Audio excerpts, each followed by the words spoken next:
right, well, welcome once again to another episode of Sports Therapy with FH Jr. I am your host.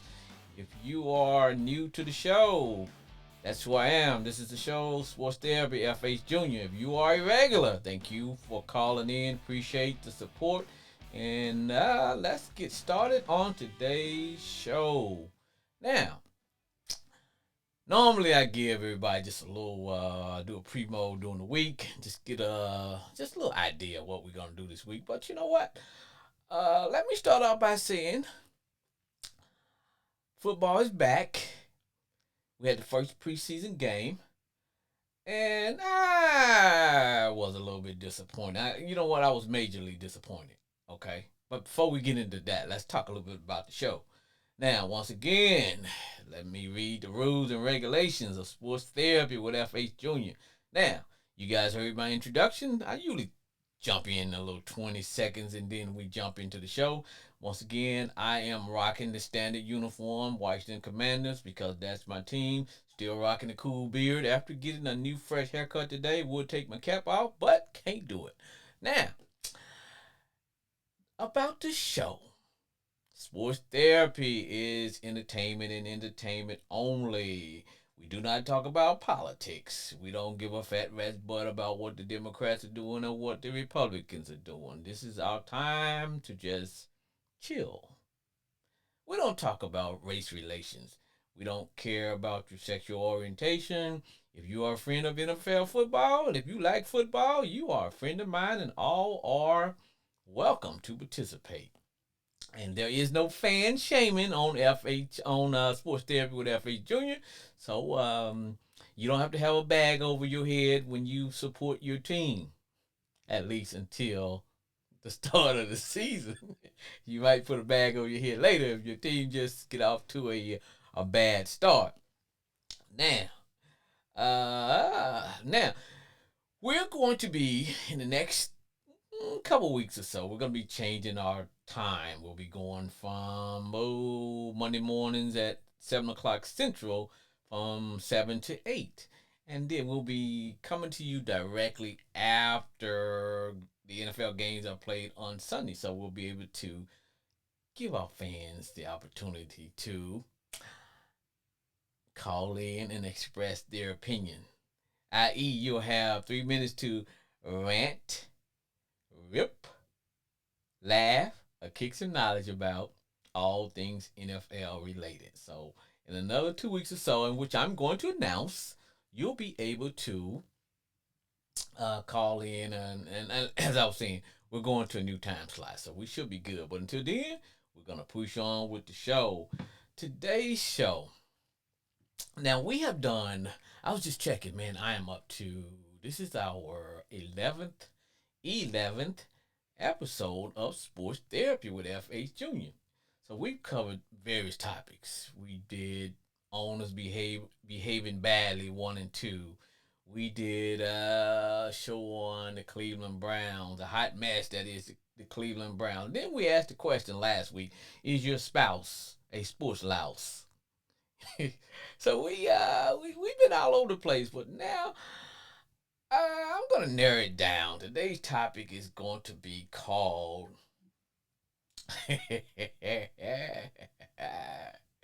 sports fans. Sports fans are NFL fans behaving badly.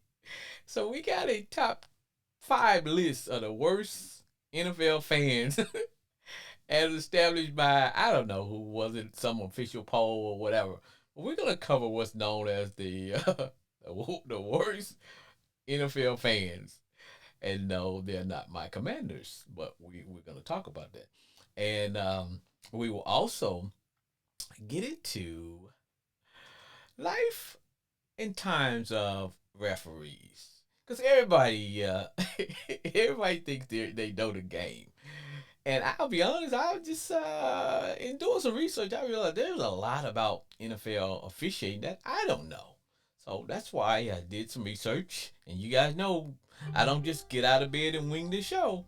So we have some research. I did some research and we're going to talk about that. But first, I want to jump in and say a couple of things. Once, if you call in for the next couple of weeks until we move to our new time slot, any callers, if you want to come in and plug, you want to call in and plug any event that you got going on, your business, commercial, local, or whatever, you want to call in as long as it's legit and legal. Legit and legal. You can call in, kick a little knowledge, hate on your team or hate on somebody else's team, and get a plug in for your organization of or what any particular event that you have going on. Sounds good? It's all good. So now the number to call. Keep in mind that Sports Therapy with FH Jr. is streamed live on Facebook and on YouTube. While I'm talking now, you can see me. Let me wave to the family out there. Big ups. But we're streamed live on YouTube and Facebook. And also, I will post the show as soon as we're done, and you can also see it on other platforms. So that's what we're doing, and that's how we're coming to you. Whew, that's a lot to take in, I know. But I want to talk about, I want to start off talking about the first preseason football games. And you guys know how I feel about football, about preseason football. I actually think that the league need to do something else because myself and other fans, we just basically tune out when the season starts. So we really don't get into it. So that's what I personally think that they need to do something else with that. That said, I think the NFL dropped the ball when it came to the first preseason game, and that was the Jags against the Raiders.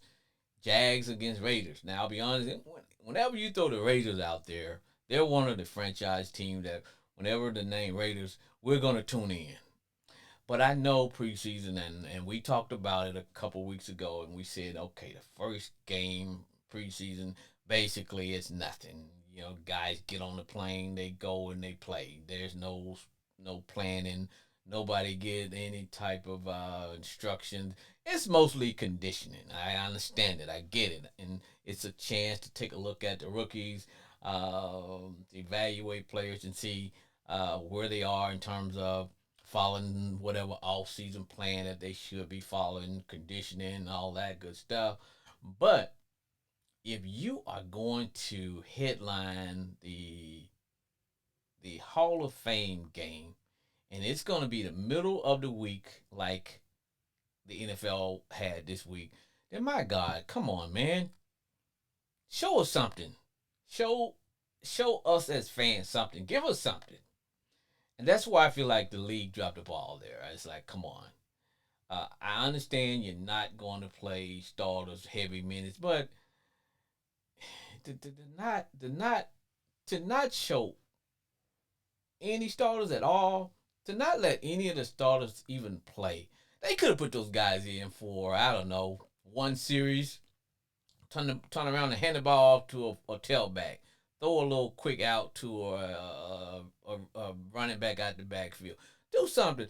Because they had the whole nation watching. You dropped the ball. To make matters worse, I was at work and I'm trying to, of course, you know, I am in the educational field. I am a counselor, so please do not call in and call me doctor. But as we, as myself and co-workers, we're getting ready for the start of the new academic school year. I'm looking at my clock like, oh crap, you know, the first game is man, I need to get there. Oh man, I'm missing the game. Oh Jesus. So I had to call my kid and say, hey, look, record the game so I can see it when I get there. So all the while I'm there, just sitting on pins and needles. But when the time came for me to break out and go to the crib, headed home, I realized I got home in time. I'm thinking, okay, I'm gonna miss the Hall of Fame game. I'm gonna miss the pageantry, the introduction, all that good stuff. I will miss. But when I got home, I realized two things. Number one, the game hadn't started because it was in a rain delay. They were in a rain delay. And second, they didn't start any no starters. No starters started. We didn't get to see. Yeah, I know it's a dress rehearsal. I get it. I know. I'm like, okay. But it was the Hall of Fame game. It was Hall of Fame. It was nothing. Now, I watched because football was back. I'm hyped up. I watched. Still had my chicken wings going on. Yeah. I watched the game. Got a chance to look at and then be and to be honest, I actually stuck with the game longer than I normally do because normally after first quarter I'm like, okay, I'm out. But I actually hung around to the fourth quarter, and I actually watched a lot of the game. Not for I did know a lot of the guys who from their college days and got a chance to look at them. And as I was saying, I understand the premise behind the preseason, that whole preseason, whatever the hell we want to call it. I understand it, but I still want to be entertained. Entertain me. I want to be entertained. And I was like, gee, come on. Yeah. But I just know that the NFL had the whole. I mean, they had us all captive right there, and they should have put on a better product, and that's me. That's where I'm coming from. Now, some may disagree, and you're entitled to. I just think they should have put on a better product. So if you are listening on Facebook, or if you're listening on Facebook and YouTube and you want to know how you call in and you want to kick a little knowledge and want to participate in our conversation, the number to call is 940-329-4110. That's 940-329-4110. And you can call in and get your love on, your hate on. You can do whatever you want to do, and call in, and we'll put you live on the air. Now, as I was saying, today's show, it is about, and I look for, I didn't look too hard because sometimes I like just letting the show come to me. I just like sitting in the cut. I love just sitting in the cut and let shows come to me. Let ideas just come to me. I don't just put a lot of, well, I do put some time into how I'm going to present in the material, but sometimes I just kind of like let it just come to me. And so I was reminded about one of our callers we had last week. He was a referee. He was calling in, and he was kicking some knowledge. But he ended when I said, "Hey, guy, got anything you want to promote as far as an activity or an event that you got coming up?" And that's when he decided to give it to the parents who watch him referee and give him a hard time. So he decided to give it to them with both barrels. So that's what made me decide. You know what? I think today's show will be about fans behaving badly. So not only fans behaving badly in terms of the football fans of the NFL teams, but just fans of football behaving badly. Because truth be told, and I see this probably with my dads more than my moms, but moms, you guys are slowly catching up to dads as far as just being obnoxious and just when it comes to I wouldn't call them little league, but a minor Pop Warner type football, basketball, or whatever. And I know as parents, you put a lot of time for that, but there's this word called vicariously, living vicariously. And sometimes we do that. We live vicariously through our kids because maybe we didn't have the sports career that we thought we were going to have coming up. We all dream about, oh, going to the league, playing professional football, basketball, baseball, whatever. But sometimes those big hoop dreams or football goals don't pan out. But we have a kid, and here comes our offspring, and all the things that we didn't get to do, we get to do it through our kids as far as sports. And sometimes we can kind of go overboard in terms of oh their sport career because we think that they're gonna get drafted in the NFL or the NBA out of fifth grade.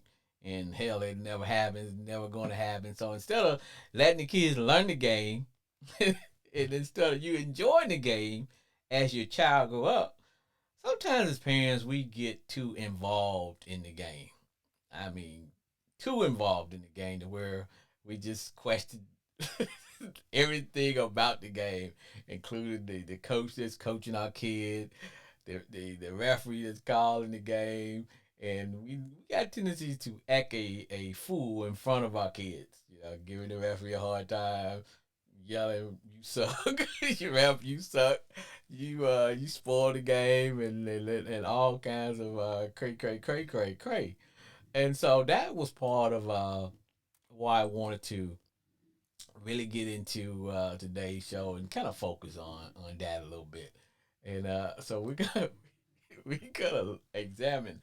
But what I realized that I played high school football, but like some others, my football career ended after high school because you know I was one of those guys that I was probably good enough to play on a different level, at least college, but I wasn't big enough. There's a lot of athletes like that. You got the skills, you're big enough, you're good enough, but you're not big enough because back then, um, and a lot of times, you don't have to tell athletes that they're not gonna play on the next level. They know. I mean, you know, hell, you know. Mm-mm. It's like nah. It is right here now. I can go play intramurals. I can be an intramural superstar or just kill fools at the Y.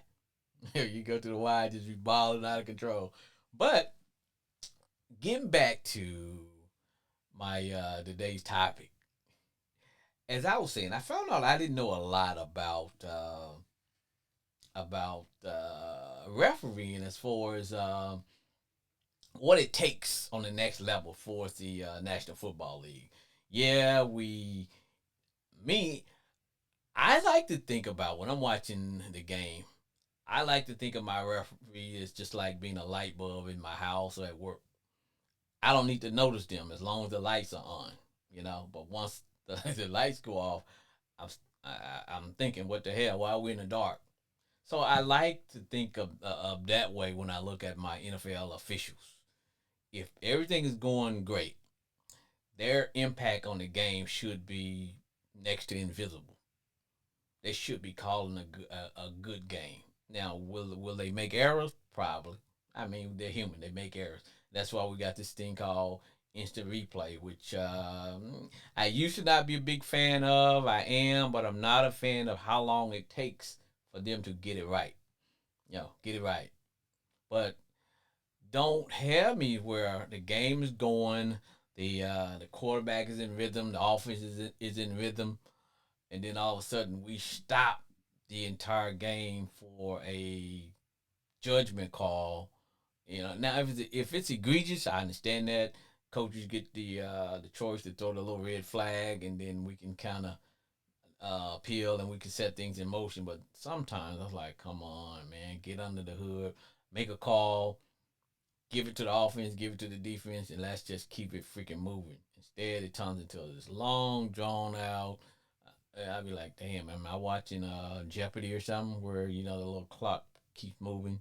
But all that said, I took a look at the NFL refs and the positions. Now I do know that when I think about the NFL and the refs, most of the focus goes on the little guy with the white cap on, and he's called the referee. And that's what we look at. When we see him, we're thinking, okay, he's usually the guy that's talking on he's usually mic'd up, and he's telling you what the play is, holding, first down, whatever. That's the ref. But there's so many. Now, we look at the other referee positions, and we don't think too much of them. But there is a first down judge, or a down judge as we call him. Then we also have there's a field judge, and a lot of times we don't see these people until one of the television announcers may say, "Hey, um, The line judge says this, the down judge says that, the side judge, that's a call made by the side judge. Then the field judge. We don't think about. We know that there's a crew. Each NFL team, each NFL game, there's a official crew, and a lot of times they work as a team, and they get graded. And I believe based on how they grade out, will determine whether they get to play, or whether they get to referee other games like the playoffs, and whether they get to matriculate further up the line as far as the NFL food chain. But I really didn't, and I'm sure I'm speaking for most fans. If you guys are honest, you don't know what the referee do either. You just look at the little guy in the white hat and you say okay, or you get pissed off at them because they make a bad call. But I wanted to know more about what it takes to be a NFL referee. Can you just get off the couch? Can I go from Pop Warner to NFL referee?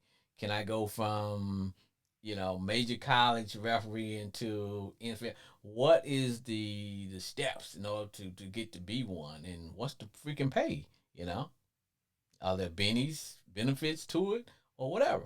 So I took a look at this thing position by position, position by position, and hold on here. And so this is what I came up with. Let's see here. Now, I did mention that we have the referee, we have the umpire, we have the down judge, we have the line judge, we got a field judge, and we have side judges. That makes up a NFL crew.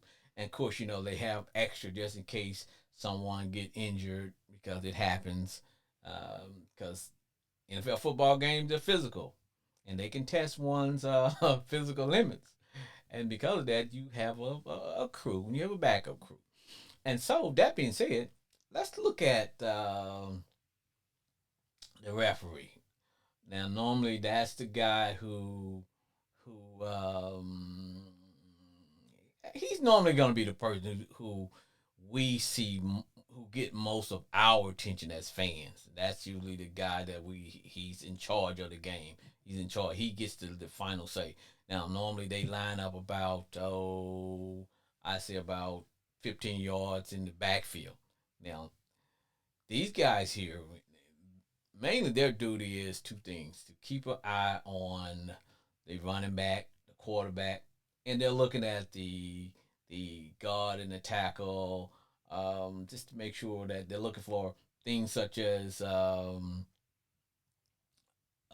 know false false calls, or somebody jumping out, not so much jumping offside, such as false starts and things of that nature. And they're also keeping an eye on the quarterback for um, illegal hit on the quarterback, things of that nature. So, but what I found out though, when I got into this thing, is that each one of the members of that crew have specific duties, but they share specific duties with each other.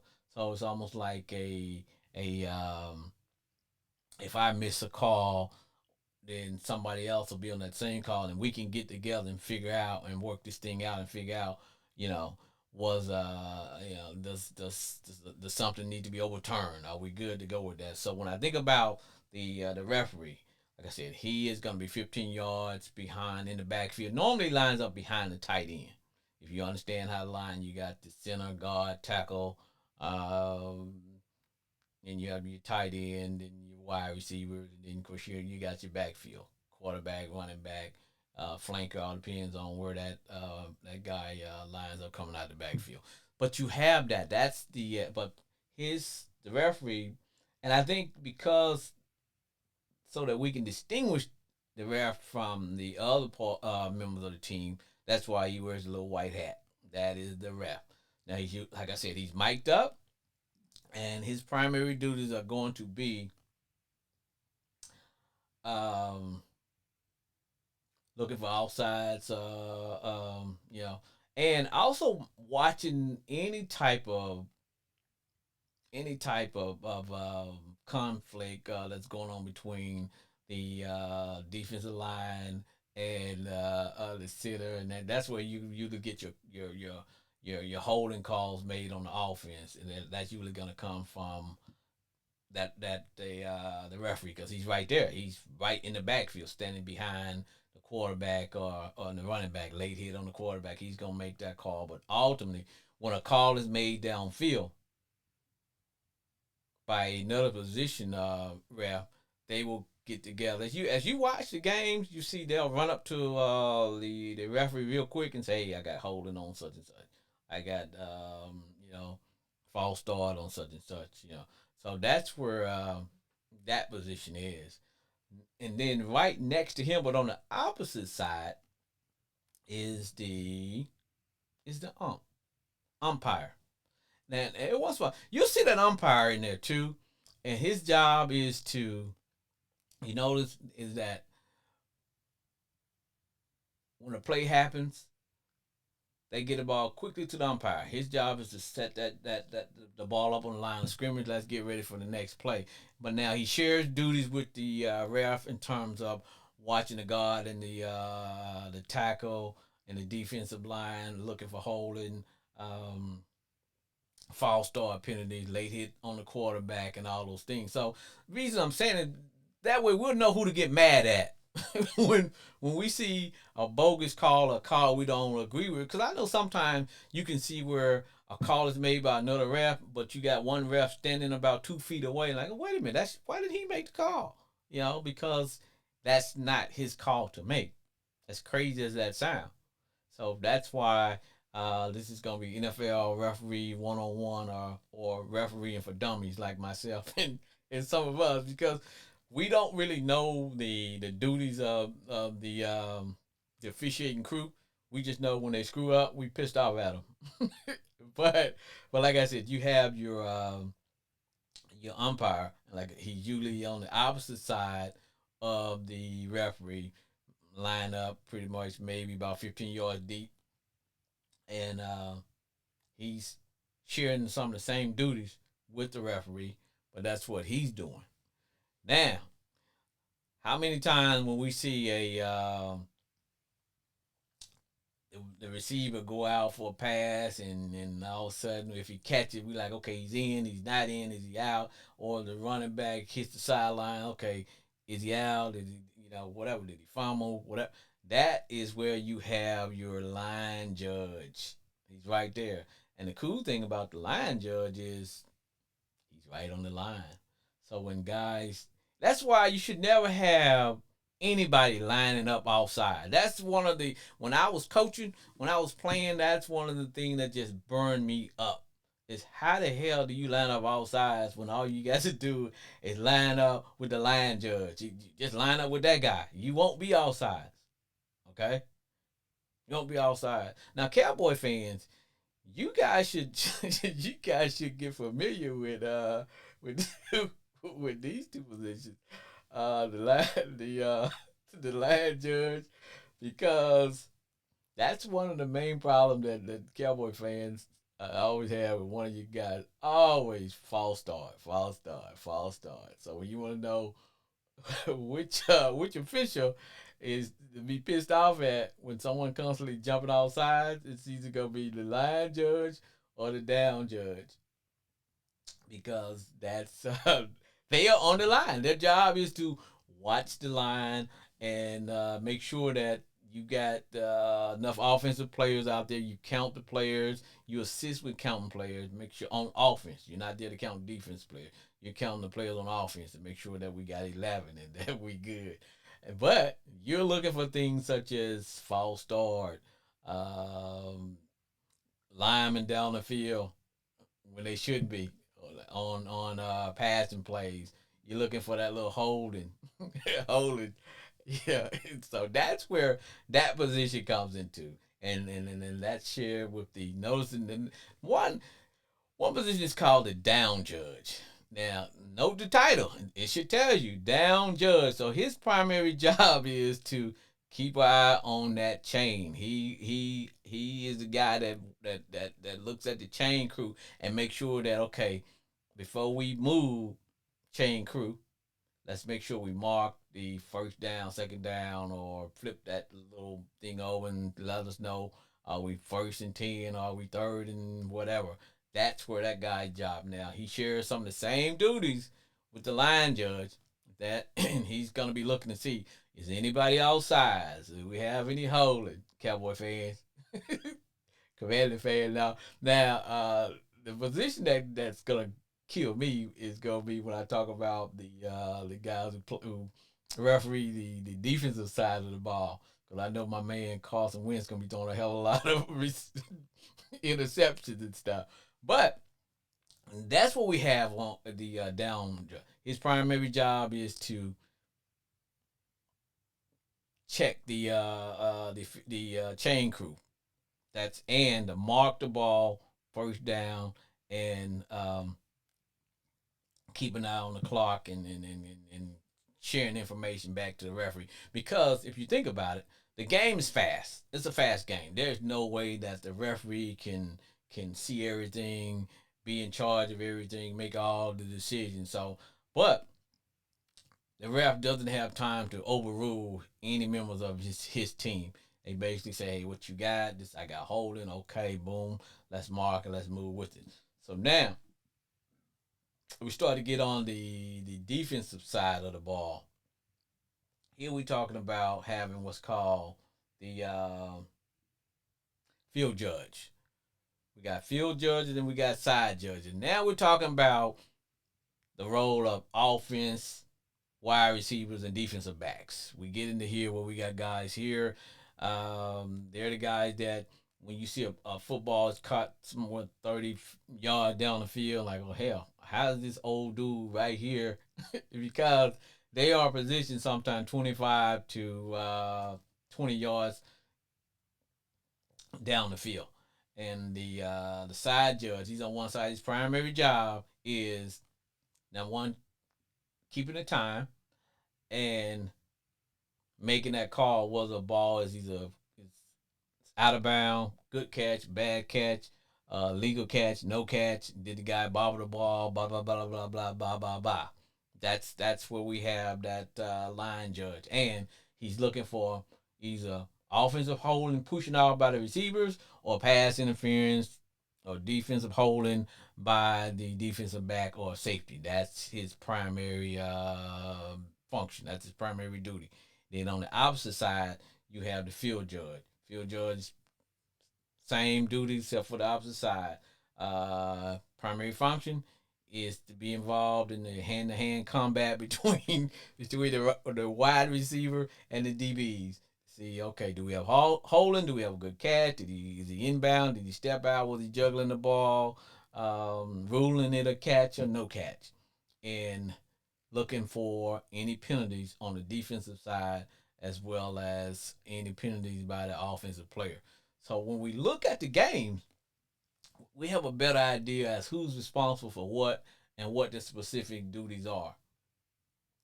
Because a lot of times we just see the referee, the guy in the white hat, making the calls because he's mic'd up and he's talking, but it's like a real team effort, and those guys get a lot of work in. They have to practice because they have to have everything down.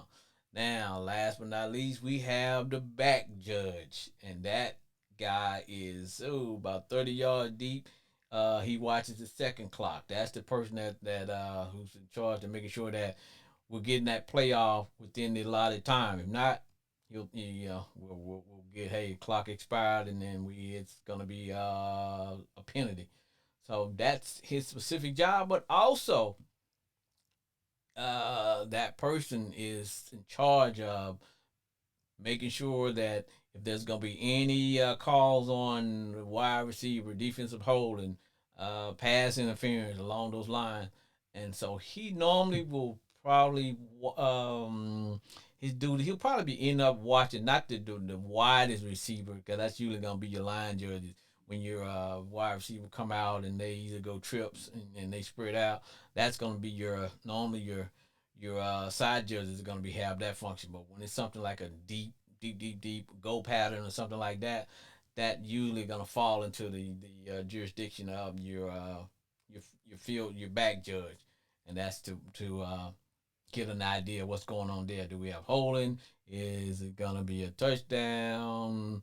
Yeah, blase blase. So gives me an idea of the role the referee playing. So for all y'all parents that are out there giving the refs a hard time, you know, just giving the raising so much hell that you bring your own pitchfork. Uh, that's the role. And I want to go a little farther than that because I had no idea about how extensive trying to be an NFL referee. First of all, you have to have 10 years experience at before you can even think about being an NFL ref. You need 10 years experience, and of those 10 years, 5 have to be officiating major college games. You know, you have to be where you have been on a big stage, and normally, and I didn't know this until I really got into it. Normally, the route starts from refereeing Pop Warner games to high school to you can never officiate enough games. You're always padding your file because you always want to get better. The game is always changing. Everything is changing. But if you want to be an NFL official, just because you get those 10 years, you have 10 years experience, and you got some experience with major college, was it football, basketball, and for today we're talking about football. Um, that's just a preliminary qualification you have to have. I didn't know that they actually have the NFL actually have on the officiating side. It's like it's similar to going out and scouting players. They go out to events and scout um, referees and make a decision. Do we want to pull this person up? Let's look at this person. Scouting day. It's like anything else. It's like talent. They go out. And they look for talent. And so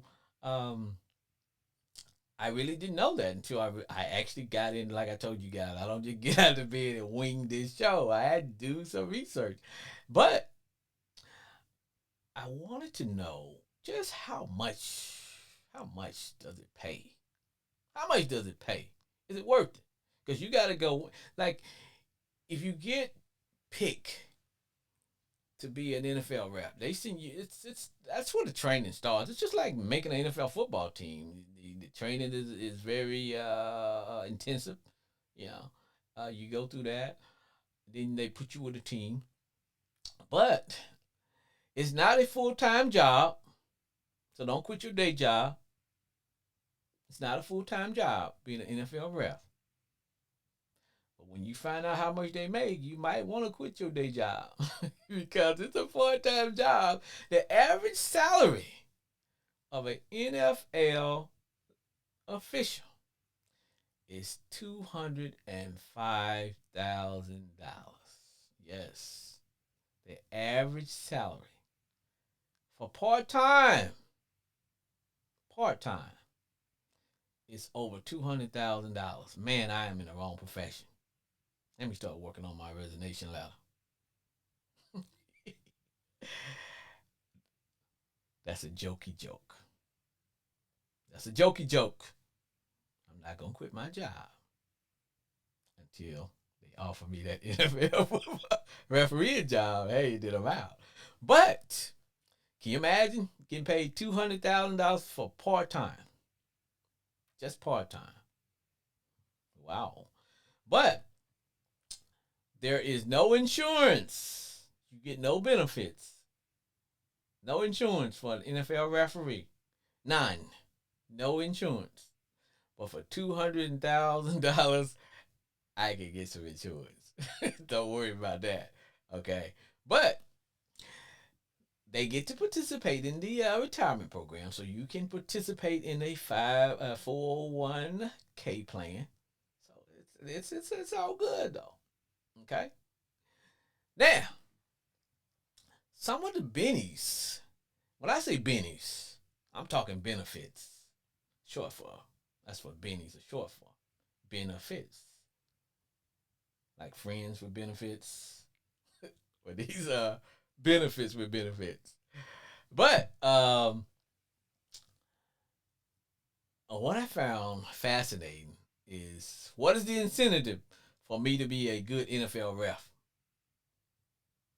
What is the incentive for me to work as a team, not do solo projects? That's why it's important for them to work as a team because they are graded on their performance, and based on how they grade out, determine whether they get to referee playoff games and even the Super Bowl.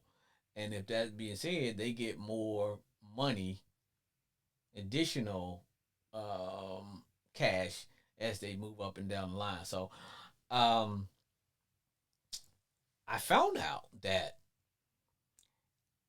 officiating crew that officiate the Super Bowl, they can make an additional 40 to 50 grand.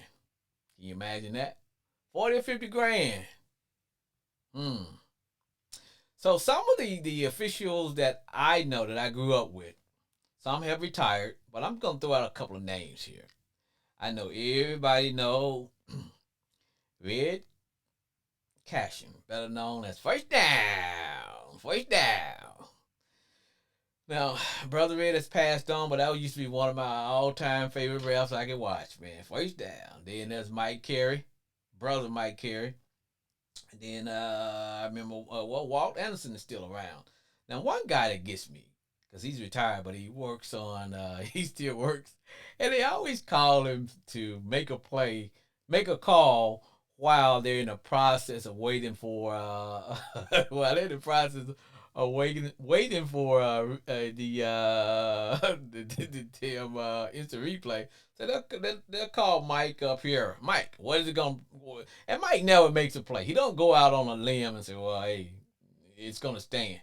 He always kind of in the middle just in case he don't get it wrong. And like, come on, Mike, make a play, make a call. Now, there is, now the league is changing, and I like that. Because I know we do have a couple female referees, and I'm cool with that. Sarah Thomas comes to mind. I was so happy when they, because you don't have to be a big, strong football player to call a game. As long as you can put your lips together and blow that whistle and make a call, you good. That's it. You know, make the call. So, brother Johnny Greer, and I'm talking about refs that I wouldn't say I grew up watching, but I mean they were calling the games when I was watching the game. Now, I'm not that familiar with some of the newer referees now, but I am familiar with Jerome Boger. I watched Jerome; he's pretty good. And everybody remember Big Ed Hockley. Ed always had to flex his gun, big gun arms. I know he has a son, Sean, and keeping it in the family. So that's referee talk. So for all you all parents that out there hating on the refs, booing them, and all that stuff, stop it because they go through a lot to be a ref. There's a shortage of refs everywhere, even Pop Warner, YMCA, because refs are saying, "Hey, you know what? I don't have to do this. I don't have to call this game." Because some parents be want to wait for the referee after the game and give him a piece of their mind. I'm gonna wait for this ref. I'm gonna tell him it was a bad call he made in the first quarter. Man, do you know how much how far we don't went since that first quarter? Let it go. Let your kids enjoy the game. Parents, don't be that parent. Don't be that parent. Don't be that parent at all. Mm-mm. Stop it. Do not be that parent. Now we're gonna transition. We are going to transition to, as I said earlier. Yeah, I got my new rocking a new beard. Just came from the bar, looking like new minted money. But the next segment is gonna catch some of y'all by surprise, and some of y'all is not, because some of this is you. You are some of these people. As we talk about fans behaving badly, fans behaving badly. Are you setting a proper example for your kids? Fans behaving badly. Mm-mm-mm-mm-mm.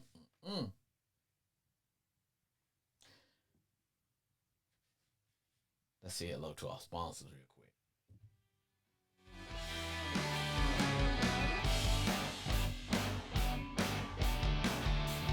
Brain Touch Muscle Therapy is a leader in medical and sports massage. Their motto is we do. What we do is deeper than a massage. It is muscle therapy. Ross, Earl, and the entire team are there to serve you, starting with the client special. That is $60 for 60 minutes. Mention that you heard it first on Sports Therapy with F.A. Jr. and my friend. They will give you the hookup. Advanced Train Touch uses advanced massage techniques to help clients' muscle function. They have over 1,000 online reviews with an average of 4.8 stars. So if you're in the Dallas area, if you're visiting, if you want to get a good quality massage, then you need to call my friends at 469-754-1232 and make an appointment with Train Touch Muscle Therapy. All right. Now, let's talk about fans behaving badly. Bad fans. So, I have this article. You guys know I don't wing this stuff. I don't. I do research. Now, according to this article, they listed top 5 of the worst fans in the NFL, in the National Football League. Top 5. Some of you all are on this list. Your team. Let me read. Number 5. I'm counting down from 5, 4, 3, 2, and 1. Number 5 is the Who Dat Nation. The New Orleans Saints. Who dat? This is what this article said when it came to the Saints fans. It says, visitors to the iconic and New Orleans Superdome report encountering one of the NFL's most aggressive and occasionally violent fan base. Who dat? You dat. That there. It says, according to this article, the Saint fans, they participate in everything, including throwing beer on the field, beer cans and beer on the field, cheering for injuries to the opposing players, and even assaulting opposing fans. Now, that is not sanctified behavior. Who that? You that. It says the internet is flooded with Saints fans behaving badly. Then it gave an example of they believe as the person who was setting the tone for such bad behavior. That was former coach Sean Payton. It talked about that, and I remember this happened, and a couple of years ago when Sean got suspended for the league. Sean Payton, a couple of people on the defensive side, I think the defensive coordinator, and it was like they had this what do we call it, a system where they were paying players to hurt other players, and so they were saying the fans take their they take their marching orders from Sean Payton's behavior. So that's why they were listed as number 5 as the one the worst team in the NFL, and that's the New Orleans Saints. Who that there? You that. Number 4, the Pittsburgh Steelers, the team known for the terrible towel. According to this article, it says Steelers fans are known for traveling over the nation to watch their team. Yeah, the Steelers travel. Nobody travel like the Steelers. Terrible towel and all. It says, hold on. It's watch the favorite team play. The fan base also known for being one of the most spread out groups, because there is a Steeler fan base everywhere. Hell, that's probably one on the moon. If I get to the moon, there'll be a Steeler fan base that they are there. They travel. They love their team. I got no problem with that. Okay. Now here, they just pointed out that the Steeler fans made the list because it says, with numerous clubs and fan organizations, we talked about that. They have fan clubs everywhere. With much success over the last 15 seasons, Steelers fans have developed a reputation for being overly cocky. That's not. I have nothing against being, a little cockiness. You can love you can love your team. There's no problem with that. Love your team, but it says they're cocky and arrogant towards other NFL fans. In other words, the Steelers will tell you, we finna beat you. You finna catch this beat down, and we gonna make you like it. With the it says opposing fans express extreme irritation with the constant having to watch them damn Steeler fans waving them towels, them terrible towels by the Steeler fan. That I don't know that qualifies you as being a bad team. But they made the list, so they're number 4 on the NFL fan behaving badly list. The Steelers. Number 3, according to this article I read, is America's team. Them there Cowboys. Them there Cowboys. Yeah. Are y'all really still them there boys? We them boys. Them Cowboys. Big shout to my double dip rootin' tootin' Cowboy fans in my family and all the ones that I work with. Y'all still them there boys. Okay, according to this, it says the Dallas Cowboys haven't won multiple playoff games in a season since 1996. Since their Super Bowl winning ways.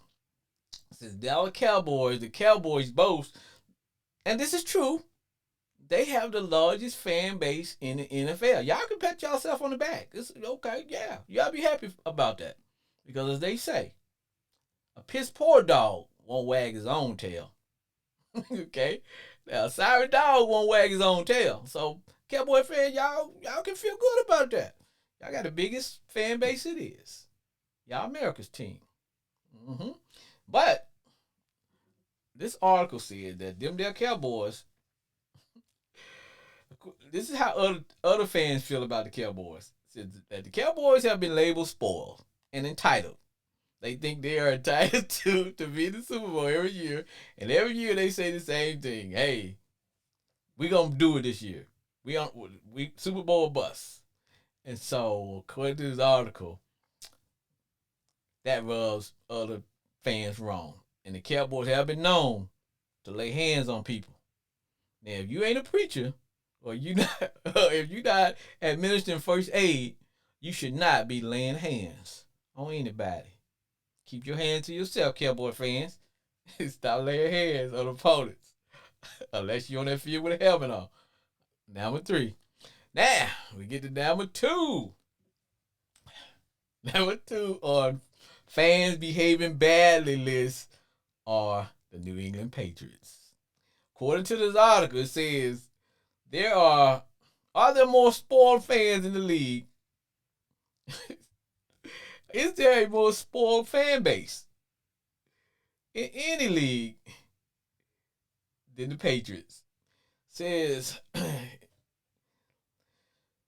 the Patriots are known to travel, and it says that they have a lot of people who claim to be Patriot fans that don't even watch the game.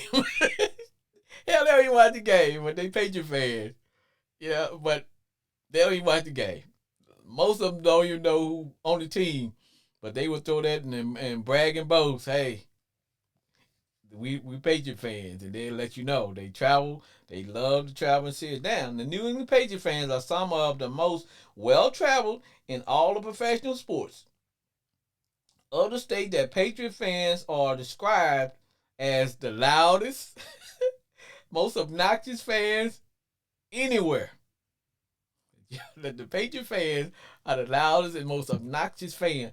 I got no beef with people bragging and boasting about their team, but and when you at an event, are you supposed to be like, okay, let's say decorum I have to do. I can't be acting a fool or whatever. So according to this article, the Patriot fans are number 2.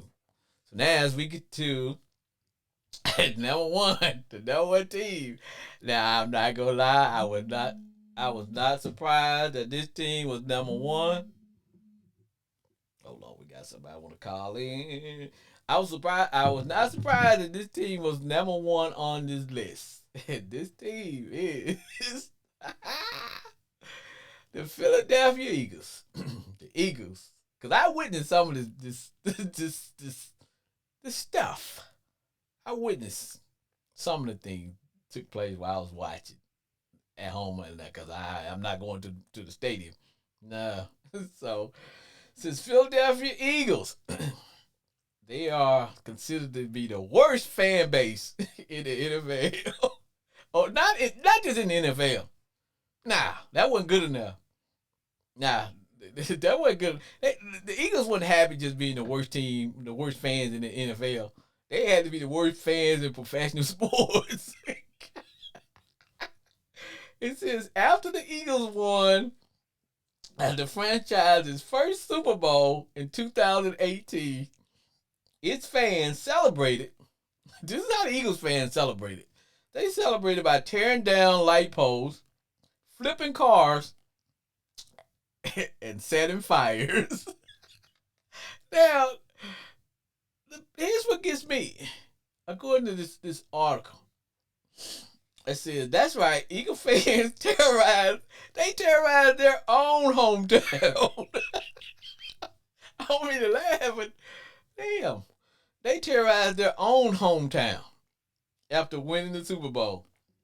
Some of the most notable misdeeds by Eagle fans were, and I actually watched some of this. It says that these are some of the things that was committed by the Eagle fans were cheering for the career-ending injury to Cowboys wide receiver Michael Irvin. I remember that when Mike was laying on the veteran field, that old terrible field they used to have.